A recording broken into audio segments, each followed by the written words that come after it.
Pois. Colocar... Não, eu vou ficar aqui, mas tu é que se calhar já devias estar em casa. Não, Jantar, sim, não sei o isso que é verdade, mais. para depois Porque começar senão... a preparar Aí as dá- aulas. Mas pronto, e também não vamos. Bem, logo vamos ver. Não vamos demorar muito. Não, vamos é demorar que 20 minutos, meia hora é bastante em rádio, não é? E mesmo em televisão. muito. Sim. Mas nós também conseguimos... Tá. Nós conseguimos estender-nos aí muitas vezes. Isso é Não, verdade. mas não Mas é queremos, que mas depois não uma queremos. pessoa começa descontraídamente a dizer isto vai ser rápido e não sei o quê, mas depois quando começamos a falar. Não, mas eu vou tentar ser muito breve. Ok. Vamos ver. Bem, Uhum. quando tu tiveres, João, nós também já estamos prontos. Certo.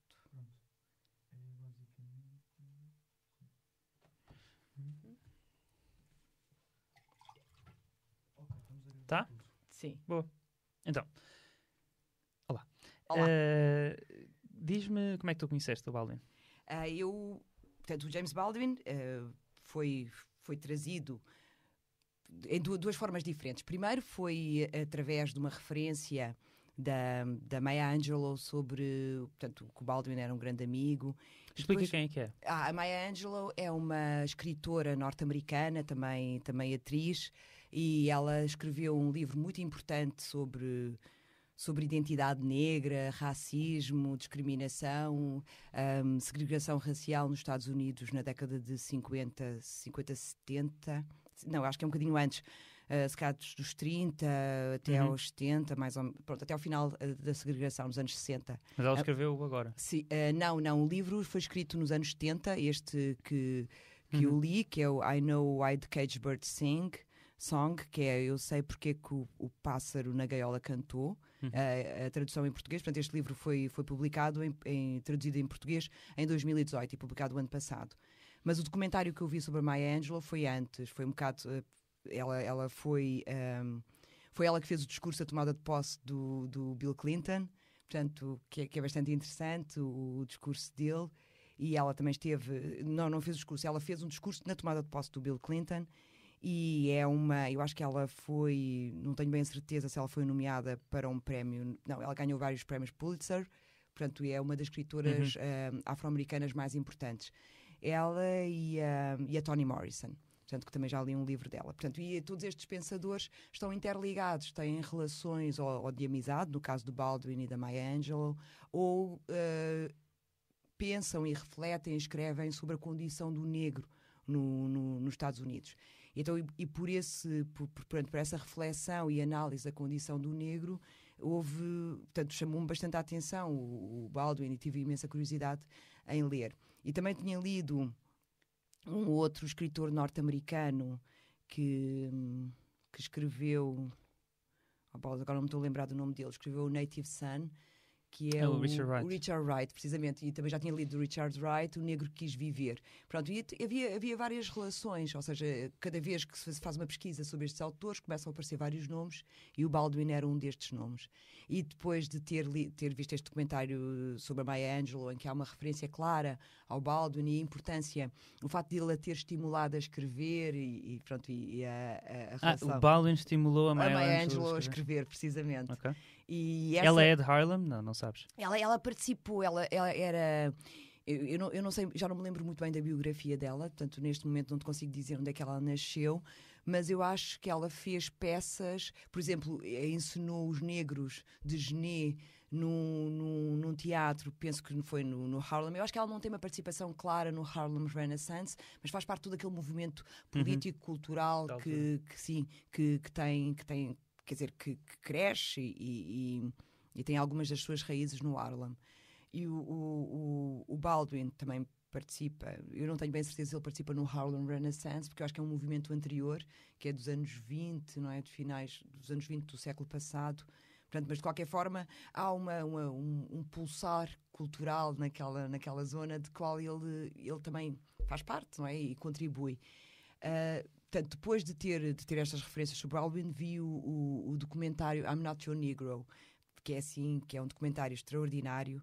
Eu acho que o pensamento dele traduz-se de uma forma muito explícita naquele documentário e conseguimos ter as dimensões do que é o pensamento do Baldwin e como é que ele se estrutura. Portanto, a condição do negro, a discriminação racial, a relação dos brancos com o negro, o ódio dos americanos relativamente aos negros, e isso coloca, eu acho que coloca a questão do racismo numa dimensão bastante interessante, que é um bocado a dimensão da supremacia branca. Eu acho que, embora não tenha sido ele a cunhar o termo de supremacia branca, que é um termo que depois vai ser claramente desenvolvido pelo Carmichael, mas os trabalhos de Baldwin trazem esta ideia, a ideia da superioridade branca que se defende de todas as formas possíveis a qualquer indício ou pensamento ou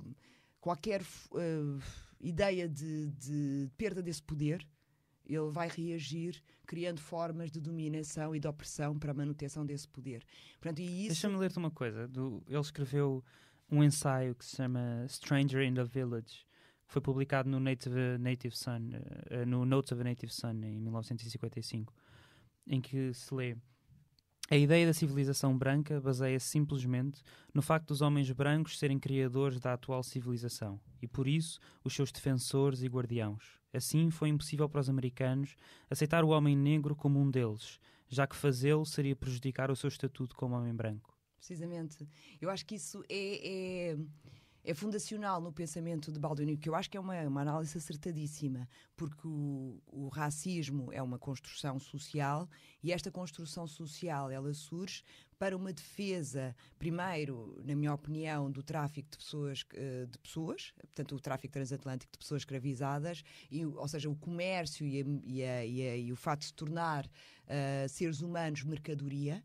Portanto, e aí a ideologia racista começa a surgir para justificar este comércio, a desumanização do negro vem daí, e até hoje isso não se perdeu. E acontece também em Portugal? Sem ou seja, dúvida. quem não é branco ou quem é negro não é como nós, não é parte. Não é tão explícito em Portugal metropolitano, mas foi nos países que Portugal ocupou e invadiu. Portanto, nesses países houve claramente uma construção de uma sociedade segregacionista, como havia nos Estados Unidos, em que as pessoas tinham autorização para frequentar as zonas urbanizadas das cidades, para limparem essas zonas e para trabalhar e prestarem serviço nessas zonas, e depois a uma determinada hora tinham de sair dessas zonas urbanizadas e voltarem para as zonas de autoconstrução, onde a maior parte da população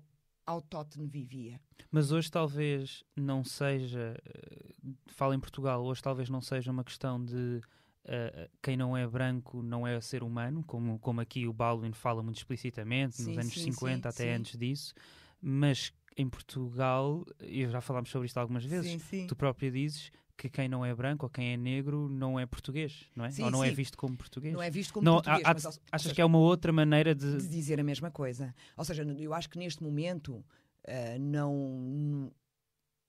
eu vou reformular. Um país que tendo colónias cria um processo ou mecanismos de segregação e mecanismos de dominação tão ferozes como aqueles que foram desenvolvidos pelos portugueses durante o período colonial, e tendo o período colonial tendo acabado há tão pouco tempo, ou seja, havia uma ideia completamente inquestionável da supremacia e da superioridade, quer seja cultural, social e civilizacional, que essa ideia não desapareceu. O que eu quero dizer com isto é que não é só não ser português. E porquê que não é português? Não é português porque é inferior. É inferior, é incivilizado, é primitivo. Não tenho ainda, quer dizer, não consigo defender que essa ideia de desumanização do negro tenha desaparecido. Eu não consigo defender isso. O que eu acho é que existe uma maior sofisticação no discurso, uma forma mais elaborada, ou seja, os termos foram substituídos por outros, mas eu não consigo, com toda a confiança, dizer que aquela ideia subjacente de desumanização tenha desaparecido. Uhum. Eu acho que existem alguns preconceitos que têm a raiz nessa desumanização do negro. Uhum. Sim. E então tu dizias, leste o I'm Not Your Negro? Sim, precisamente. Leste, desculpa, não, vi viste o o I'm Not Your I'm Not Your Negro. E depois leste este livro que tens na Este mesa. livro li há pouco tempo. O I'm Not Your Negro eu vi há mais ou menos há um ano. E depois vi o debate que o Baldwin teve em Cambridge, quer dizer, que é extraordinário. Com o William F. Buckley. E, precisamente, eu nunca me lembro do nome dessa 65, dessa personagem talvez. sinistra. Na década de 60. Ou 60, talvez, até.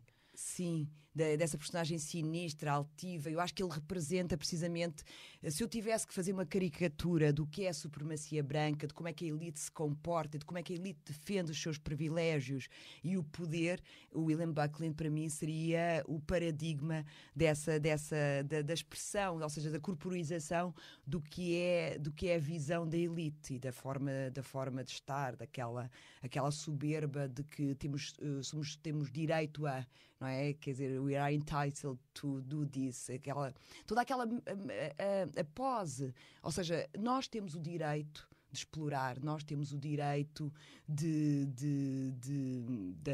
exercer violência, de cumprir ao trabalho, de garantir, de defender os nossos interesses, e se for necessário defender os nossos interesses por todas as formas necessárias, nós faremo-lo. E é isso, para mim, que ele diz nessa entrevista. Tanto que ele relativiza e naturaliza a ausência do homem negro e a sua exploração como sendo uma consequência do desenvolvimento civilizacional, ou seja, de quem tem o poder, não é? Quem tem o poder é um grupo de pessoas e esse grupo de pessoas exerce esse poder e os outros estão afastados desse poder, mas é uma consequência natural, porque o poder é escasso e distribui-se desta forma. E ele nunca, ou seja, ao naturalizar isto, não pergunta como é que esse poder foi construído. Quem é que trabalhou para que esse poder existisse? Sobre as costas e os ombros de quem é que esse poder foi edificado? Não é? Quer dizer, a riqueza dos solistas foi uma riqueza que foi construída nos ombros dos negros. A riqueza dos países europeus, das nações colonialistas, foi uma riqueza que foi construída sobre os ombros dos negros. Portanto, é importante perguntar como é que este desenvolvimento foi alcançado. Como é que esta riqueza foi alcançada? Como é que este poder foi construído? E o Baldwin coloca estas questões e coloca as questões e constrói chaves de leitura, não é? Dá-nos as chaves para nós podermos perceber quais é que são as raízes desta desigualdade, de onde é que ela vem e como é que ela é mantida. Porque hoje não há pessoas escravizadas massivamente como havia no século XVII e no século XVIII, ou seja, como havia até o século XVIII, que é quando a escravatura é oficialmente terminada em quase todo o mundo, mas depois da escravatura apesar do trabalho forçado continuar, seguiram-se outras formas, precisamente o trabalho forçado. Depois nos Estados Unidos temos a segregação racial. Depois há uma coisa interessantíssima que é raramente referido, que é pouco depois da abolição da escravatura houve campanhas de atração de europeus para os Estados Unidos, e aconteceu também o mesmo no Brasil, e a essas pessoas foi dadas terras.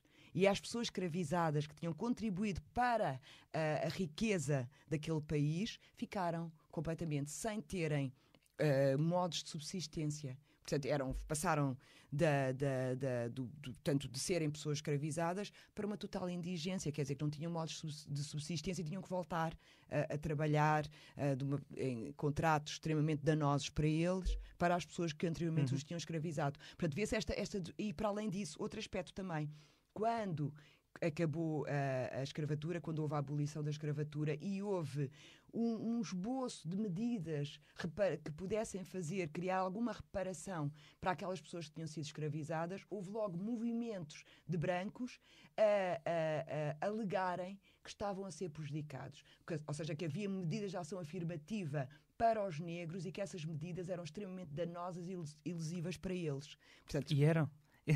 E ainda bem que eram, não é? É exatamente por causa do poder que tiveram. Não, mas, ou seja, isto travou a possibilidade de criar medidas de ação afirmativa que pudessem diminuir a desigualdade entre negros e brancos. Ou seja, os negros estavam a sair de um processo em que tinham sido escravizados durante séculos, e era preciso haver decisões, haver medidas políticas para poder corrigir essa desigualdade, ou pelo menos diminuir um bocadinho. Quer dizer, não era possível corrigir, porque são séculos de vantagem que um grupo tinha relativamente a outro, mas era possível aplicar um conjunto de medidas sociais que pudessem colmatar esse fosso, e quando começam, logo nos primeiros anos, começam a ser esboçadas medidas, há movimentos brancos supremacistas que dizem que eles estão a ser prejudicados. Portanto, e começa toda esta campanha de criar esta ideia de que o negro é incapaz, de que o negro é dependente de subsídios, que é preguiçoso, que não trabalha. Portanto, mantém-se, vão sempre mudando as palavras, o discurso vai se atualizando aos tempos, mas, na verdade, mantém-se a desigualdade e mantém-se o sistema de opressão e de violência como ele sempre existiu. Portanto, que se traduz nas leis de segregação racial, pouco depois da escravatura. Sobre isso, há uma parte num discurso do Baldwin, em 86, no National Press Club, em que ele diz: uma das coisas que mais aflige este país é que as pessoas brancas não sabem quem são e de onde vêm. É por isso que vocês acham que eu sou um problema. Eu não sou um problema. A vossa história é. Sim. Precisamente. Eu acho que vou aproveitar aí e vou ler uma das passagens do livro. Portanto, o livro que é o Se Esta Rua Falasse. Se Esta Rua Falasse, James Baldwin, que eu acabei de ler há menos de uma semana. E, portanto, a leitura que eu faço deste livro articula completamente com as ideias que eu já tinha, ou seja, que já me tinham sido trazidas pelo Baldwin, principalmente no documentário Not Your Negro. E aqui esta passagem que eu vou ler, para mim, traduz de uma forma paradigmática o que é o racismo institucional. Ou seja, a forma como as instituições trabalham articuladamente para continuar a sujeitar, ou seja, a retirar toda a possibilidade de sucesso e de conquista e de humanização e de subjetividade e de capacidade de construção de uma vida mais autêntica, não é? De uma vida que seja de acordo com a personalidade de cada um. Deixa eu ver se eu consigo dizer isto de uma forma que traduza o que eu quero dizer. O que acontece é que a sociedade está de tal forma organizada que o negro tem uma dificuldade em se saber pessoa e em saber que tem o direito a desejar, tem o direito a desejar, tem o direito a sonhar, tem o direito a ter esperanças, tem o direito a ter a capacidade de concretizar essas esperanças, ou seja, tem o direito a poder ambicionar a expressão plena das suas capacidades. E isso é algo que o racismo retira à maior parte das pessoas negras. Eu penso que, através da forma de subliminar, de dominação que vai acontecendo ao longo da vida de um sujeito racializado, isso faz com que tu chegues a adulto e que sejas, ou que tenhas muita dificuldade em imaginar uma vida que não seja aquela vida que todos que vivem ao teu lado experimentam. Isto em oposição com um sujeito branco, que é a norma, que é o referencial neutro, que tem todas as possibilidades de expressão, que se sente capaz de alcançar todos os seus desejos, e isso dá-lhe uma confiança e um atrevimento de se colocar, de enfrentar desafios, de sair da sua zona de conforto, como muitas vezes se diz, de explorar possibilidades, que eu acho que muitas vezes para o negro essa possibilidade é impossível de explorar possibilidades. Porquê? Porque ele fica confinado, porque desde muito pequeno o sistema vai agindo sobre aquela personalidade e vai-lhe retirando toda esta possibilidade de poder sonhar possibilidades. Portanto, e há uma passagem aqui neste livro que eu acho que traduz claramente esta ideia, que eu vou só ler uma parte que começa aqui. O Fonny, que é a personagem, uma das personagens principais deste livro, costumava ir a uma escola profissional onde ensinam os miúdos a fazer todo o tipo de coisas péssimas e verdadeiramente inúteis, como mesas de jogo e puffs e cómodas, coisas que nunca ninguém compra, porque quem se lembraria de comprar mobílias feitas à mão? Os ricos não o fazem. Dizem que os miúdos são estúpidos e então põem-nos a aprender trabalhos manuais. Aqueles miúdos não são estúpidos. Mas as pessoas que dirigem estas escolas querem garantir que eles não se tornam espertos. Na verdade, ensinam aos miúdos a ser escravos. O Fóni não alinhou nada com aquilo e foi-se embora. Trouxe com ele quase toda a madeira da oficina. Pronto, mas esta parte não é... Não importa tanto, o que importa é o que vem a seguir. O Fóni tinha descoberto algo que era capaz de fazer, que queria fazer, e isso salvou-o da morte que se preparava para colher tantos da nossa geração.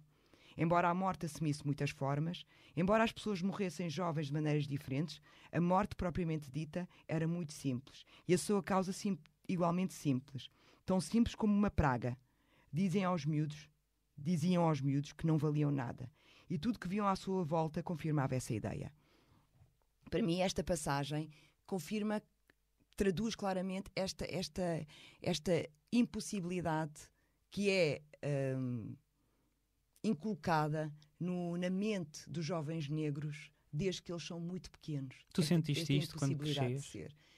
Sim, eu não tinha a consciência que sim, mas agora enquanto ativista começo a ver as barreiras que foram colocadas à plena expressão da minha personalidade, desde muito jovem, desde a escola. Eu lembro-me de achar que eu não era uma aluna insubmissa, que tinha sido uma aluna bastante responsável e cumpridora das regras, até começar a olhar para a minha experiência e para a minha biografia e perceber que eu também, como muitos jovens negros que se revoltam contra as injustiças das instituições, e neste caso contra as injustiças daqueles que representam as instituições, que são os professores, eu uma vez fui castigada por algo que eu achei injusto, já não me lembro bem o que era, e a professora mandou-me sentar, estava no primeiro ciclo, mandou-me sentar no fundo da sala, que é o que se faz aos alunos que se portam mal, e eu, como manifestação de insubmissão da minha parte, tirei o resto do meu lanche, que era um pãozinho que eu tinha, já não sei o que é que tinha no pão, e comi o pão na sala de aula. Que era uma quebra de regras, assim, a coisa mais... Era mesmo que era uma atitude de irreverência e de desafio para com a professora, tentando manifestar um bocado da minha personalidade. Ou seja, eu no primeiro ciclo tive uma manifestação clara de insubmissão de alguém que se revolta contra as regras injustas que lhe são colocadas. E depois fui-me lembrando de vários episódios ao longo, até me tornar extremamente dócil e deixar de fazer, seja o que fosse que era inesperado que eu fizesse, ou que não era autorizado que eu fizesse. Percebes? Então isto quer dizer o quê? Quer dizer que na escola nos vão domesticando, nos vão colocando, vão-nos obrigando a ficar no lugar que é suposto nós ficarmos, que é aquele lugar do negro. Portanto, e isto, para mim, está muito bem claro nas ideias do Baldwin. E nesta passagem que eu li, mostra claramente isto. Como é que a escola te vai retirar toda a possibilidade de poderes pensar que tens possibilidades. E isso é feito de uma forma sistemática e repetida ao longo da tua escolarização. Há uma outra coisa que ele diz, eu tenho em inglês, mas vou tentar uma tradução live. Ele diz, no próprio debate que tu estavas a sugerir com o William F. Buckley na Cambridge University, foi em 65, tenho aqui a nota. Ele diz, enquanto eu estava a crescer, fui aprendendo, ou foi-me ensinado nos livros americanos que a África não tinha história, nem que eu tinha história. Que eu era um selvagem e que o menos que dissesse, melhor. E que tinha sido salvo pela Europa que me trouxe para a América. E claro, eu acreditei. Não tinha outra escolha. Esses eram os únicos livros que eu tinha para ler. Toda a gente que estava ao meu lado acreditava também na mesma coisa. Se eu saísse de Harlem, que era o sítio onde ele morava, exatamente no fim da rua, ou no fim de Harlem, em downtown, na Baixa, o mundo também acreditava na mesma coisa. Tudo era maior, era mais limpo, era mais branco, era mais rico, era mais safe, que é seguro. Mais seguro do que eu tinha. As pessoas iam buscar o lixo e, obviamente, as pessoas tinham dinheiro para pagar a sua segurança social. As crianças pareciam ser pareciam estar felizes, eram também seguras e eu não era. Portanto, ele também tinha ele explica como é que foi crescer também em Harlem. Sim. E como foi também, Sim. aconteceu a mesma coisa, onde Sim. lhe foi dito, o teu papel não é o papel dos brancos, é o papel dos negros, não é? Precisamente.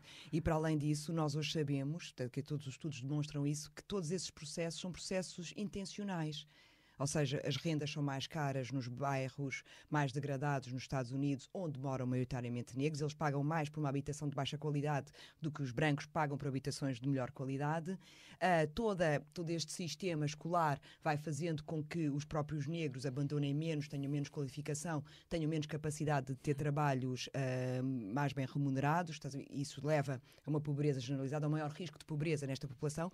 E, para além disso, verifica-se hoje que isto foi naquele escândalo, na crise económica de 2018, quando a bolha imobiliária 2008, quando a bolha imobiliária rebentou, que havia um produto financeiro, que era o subprime, que era vendido especialmente a negros, mesmo tendo o mesmo rendimento económico que brancos iguais, ou seja, imagina pessoas profissionais diferenciados, com frequência universitária, com um bom salário, tinham produtos económicos mais instáveis e mais perigosos do que brancos, e portanto eles acabaram por perder as economias todas de uma vida, quando eram os primeiros da sua família a conseguir ter casa própria, ou seja, não conseguem acumular a riqueza como os brancos conseguem acumular, porque há mecanismos sociais, desde o empréstimo bancário, desde do preço da casa, tudo isso, há mecanismos sociais que faz com que os negros possam ter uma progressão, impede a sua progressão, progredirem muito menos. E depois, para além disso, quando ascendem a lugares de maior destaque com uma melhor remuneração, eles são poucos da família que têm esse estatuto, portanto conseguem poupar menos, porque têm que ajudar outros que estão em situações mais desfavoráveis. Portanto, isso faz com que a capacidade de poupança numa família negra, mesmo de classe média, seja muito inferior a uma família, para além da família branca já ter antepassados de privilégio e maior riqueza, tem menor capacidade de poupar do que tem uma família branca. Ou seja, isso tudo é racismo institucional. São mecanismos institucionais que fazem com que a vida no Harlem seja muito mais difícil e muito mais inseguro do que é a vida sem ser no Harlem. Para além disso, eu vi há pouco tempo um documentário sobre os food desert, que são as zonas onde os negros vivem. Não há mercearias que vendam fruta fresca e legumes. Portanto, existe só alimentos processados, alimentos de baixa qualidade, pouco calóricos ou seja, em termos nutricionais muito pobres, e que causam doenças como diabetes, doenças cardiovasculares, e portanto aumenta o risco dessas doenças nessa população. Portanto, e os lojistas que têm estas lojas de comida, ou seja, num bairro de branco vais encontrar comida fresca e num bairro de negros não há. E depois está tudo associado à criminalidade que também é criada. Portanto, o Harlem é perigoso porque o Harlem foi tornado perigoso desde o princípio. Desde que a abolição, porque isto depois também, toda a discussão dos Black Panthers, se fiz com atenção, vem precisamente no Norte sobre a diferença, ou seja, não havia a segregação racial como havia no Sul, mas havia mecanismos de segregação que faziam com que os negros tivessem vidas muito mais perigosas, muito mais precárias, de muito maior pobreza durante muito mais tempo. Portanto, isso é uma forma de manter as pessoas num certo lugar, de impedir que elas possam progredir, de lhes retirares o sonho. Portanto, depois tens crianças que... Depois há uma outra passagem que tem a ver precisamente com a libertação de todo um imaginário que é criado, eurocêntrico, que é criado pelos brancos, não é? Esse imaginário que te domina, não é? Que te faz pensar ou acreditar numa certa inferioridade cultural, intelectual, seja o que for, porque é isso, tens toda uma cultura eurocentrada que quer manter o privilégio e o poder. Então constrói uma narrativa ficcional sobre a supremacia cultural branca. E é uma mentira. Mas é preciso tu perceberes que é uma mentira. E o Baldwin ajuda-nos a perceber que é uma mentira, que isto é tudo uma grande ficção, que é uma mentira que foi construída para se continuar a enriquecer sobre os nossos ombros. Quer dizer, ler Baldwin ajuda-nos a chegar a esta, sei lá, clareza, que é muito difícil. É mesmo muito difícil, porque tu percebes que a conquista da igualdade é extremamente difícil, porque tens todo um mecanismo social, tens toda uma estrutura que se alicerça nesta desigualdade e que beneficia claramente a desigualdade, e quer dizer, os baixos salários, teres um conjunto de pessoas para fazer o conjunto de trabalhos que ninguém quer fazer, ou os mais mal remunerados, manteres um conjunto de jovens na margem, mesmo quando tu não estás na margem, ou seja, vais para o centro, estás na margem do centro, não é? Quando te moves em esferas de poder, estás na margem das esferas de poder. Ou seja, estás sempre na margem de qualquer dimensão em que estejas. Porque se tu pensares, mesmo nos negros de classe média em Portugal, são poucos os diretores de serviço. Um negro médico tem poucas possibilidades, ou seja, ele consegue fazer a universidade, consegue ser médico, mas depois não consegue chegar a diretor de serviço. Ou tem muito mais dificuldades a chegar a diretor de serviço. Há sempre barreiras. E essas barreiras vão sempre ser colocadas por uma estrutura que é fortíssima, que é profundamente racista. E essa estrutura é o privilégio branco. É a supremacia branca que se mantém. E acho que o Baldwin coloca isso de uma forma muito, muito, muito, muito clara. Clara no sentido inequívoca. Uhum. Sim. Conta-nos sobre o que é o livro. Bem, é sobre esta impossibilidade de sonhar. Eu acho que é mesmo isso, porque o livro fala da história de dois adolescentes, ou jovens adultos, que se apaixonam e procuram. Portanto, o Fonny, que é este indivíduo, eu queria ler aqui uma outra passagem que eu acho que é muito fixe, que é ótimo, porque diz-nos que ele não se torna, que ele não é o negro de. É isto mesmo. Ok. Diz assim: a mesmíssima paixão que salvou o Fonny acabou por lhe arranjar sarilhos e atirá-lo para a cadeia. Porque, sabem, ele tinha encontrado o cerne, o seu próprio cerne, dentro dele, e notava-se. Ele não era o preto de ninguém. E isso é crime nesta porcaria de país livre. Devemos ser o preto de alguém. E se não formos o preto de alguém, somos o mau preto. E foi isso que os polícias decidiram que o Fonny era quando se mudou para a Baixa. Ou seja, este livro conta a história de um casal de jovens negros que procuram poder concretizar plenamente todos os seus desejos e ambições.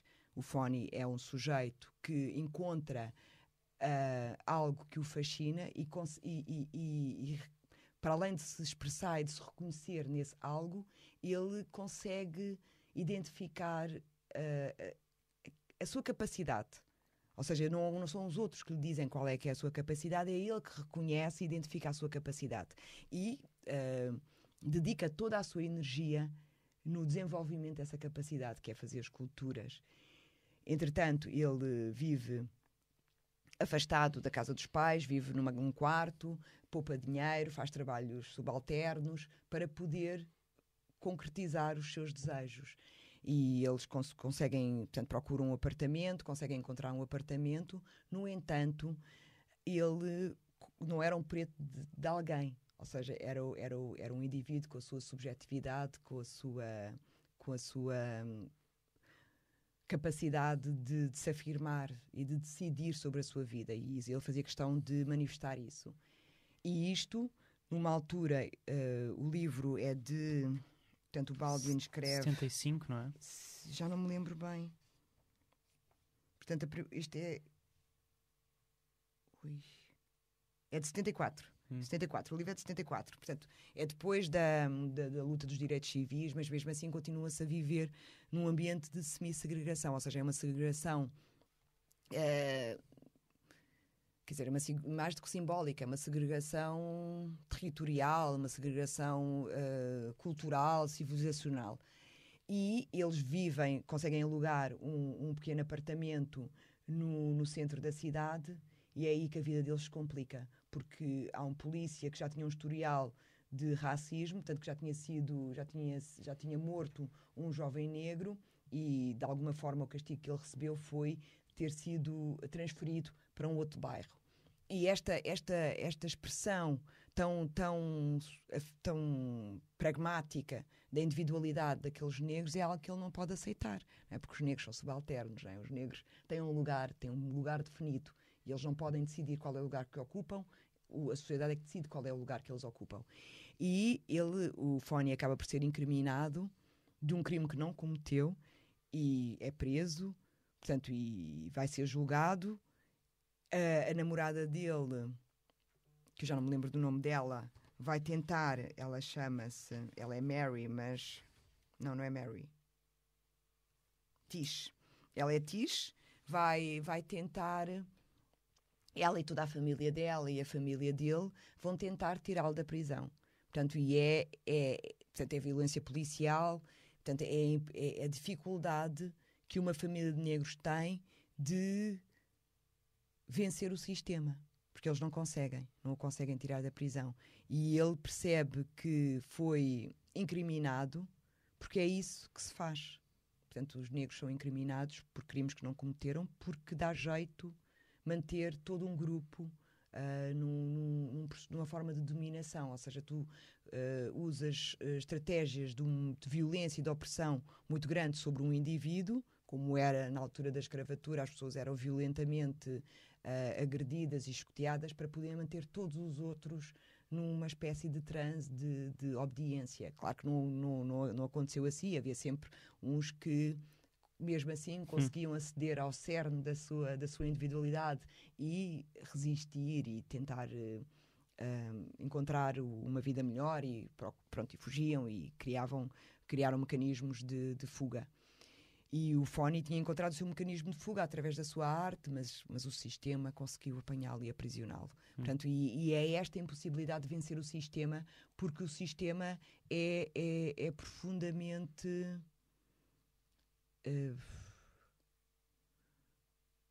sei lá... eu agora estou só a pensar em expressões que estão associadas ao negro, por isso eu não queria usar. Mas é um sistema injusto... e injusto é pouco, porque ele acaba... E depois há um aspecto muito interessante no livro, porque é uma não branca, acho que é porto-ricanha, que o incrimina. Ou seja, ela diz que foi violada por um negro, portanto não querendo contar todo o livro, que foi violada por um negro, e depois é ela que também faz parte, está nas margens, é pobre, vive num bairro de autoconstrução, que acaba por ser responsável pela manutenção dele na prisão e por esta dificuldade em o tirar. Mas, acima de tudo, o que o livro mostra é a falta de empatia, o desprezo dos brancos norte-americanos, relativamente aos negros. O desprezo, a pérfida, eu acho que é isso. A perfídia. Sim. Nós estamos a chegar ao fim. Ok. No livro Notes of a Native Son,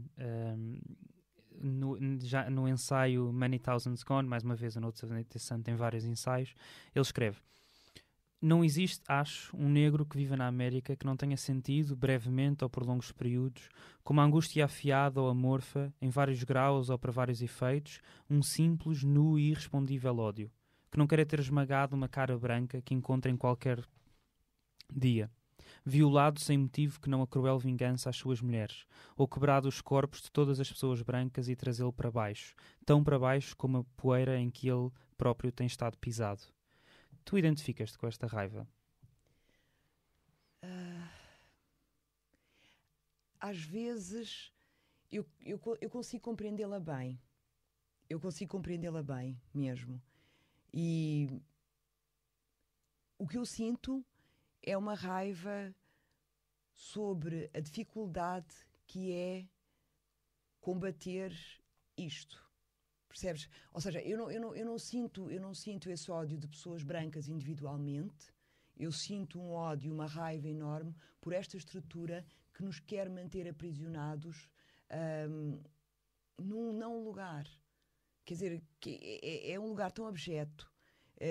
Pensando na construção do racismo, e para mim o racismo é claramente um problema do homem branco, do homem e da mulher branca, ou seja, da sociedade branca que quer continuar a explorar e quer manter essa supremacia, isso gera em mim uma grande raiva.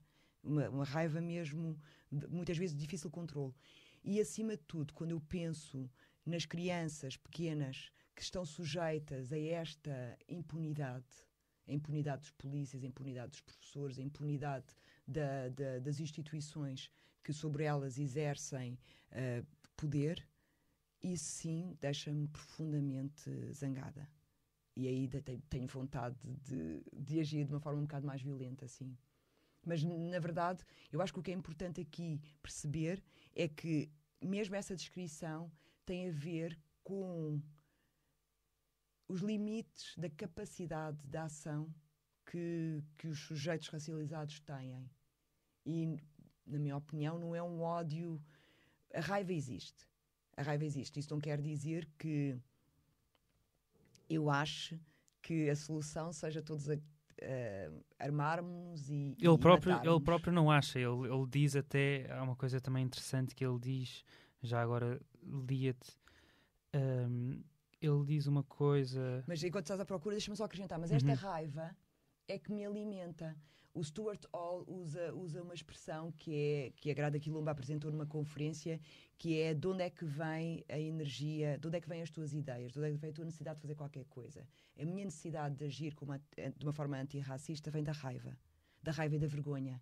Da raiva de ter sido colocada num lugar que eu nunca escolhi, da vergonha de ter sentido tudo o que me obrigaram a sentir sobre mim, e é isso que me dá energia para lutar para a transformação social e para mudar o estado das coisas e para dizer as coisas que eu digo.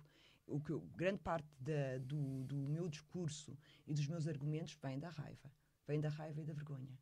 Sim, da vergonha desta sociedade onde nós vivemos e, acima de tudo, da vergonha de ter sentido vergonha de mim, da pessoa que eu sou.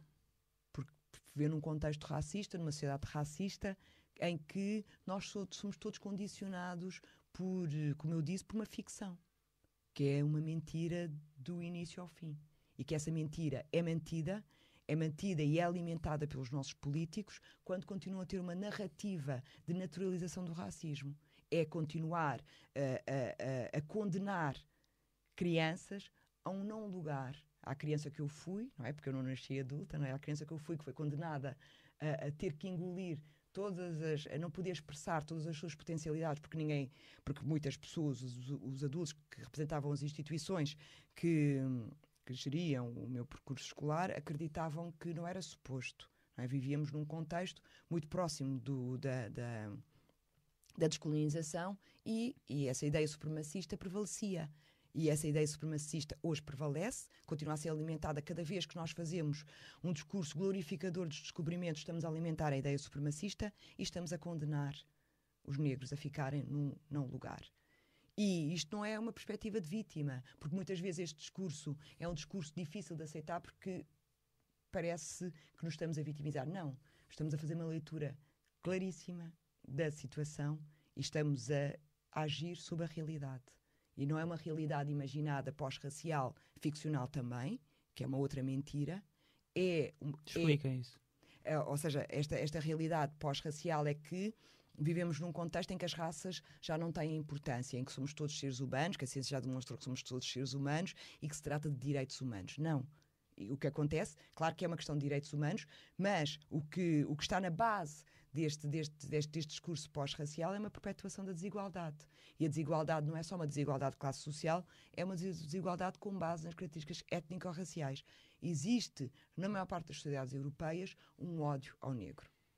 E esse ódio ao negro tem a ver precisamente com o medo de que haja